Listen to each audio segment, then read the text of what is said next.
entire universe, the two greatest scientific mysteries are, first of all, the origin of the universe itself, and second of all, the origin of intelligence.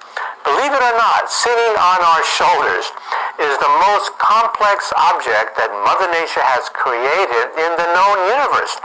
You have to go at least 24 trillion miles to the nearest star to find a planet that may have life and may have intelligence.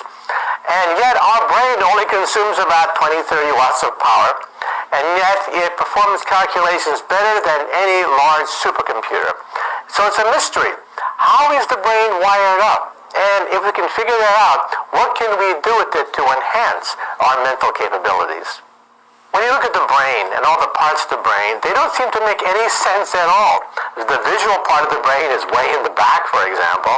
Why is the brain constructed the way it is? Is this nothing but an accident of evolution? Well, one way to look at it is through evolution.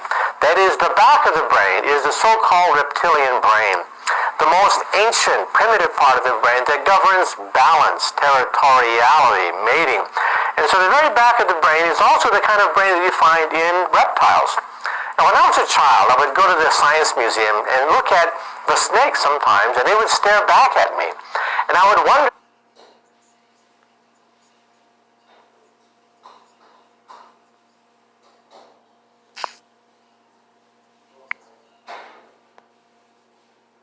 bluestockings/BLOO/. Learn to pronounce. Noun.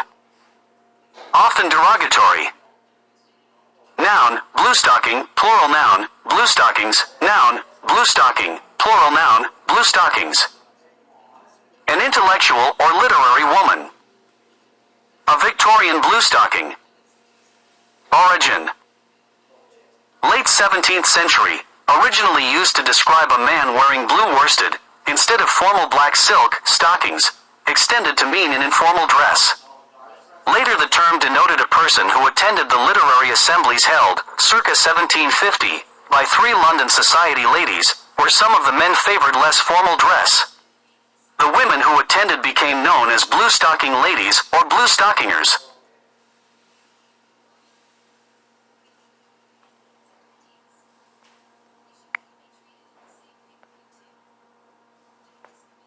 what are they thinking about? Well, I think now I know.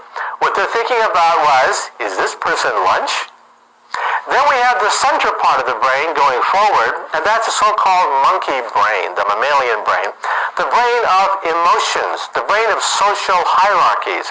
And then finally, the front of the brain is the human brain, especially the prefrontal cortex.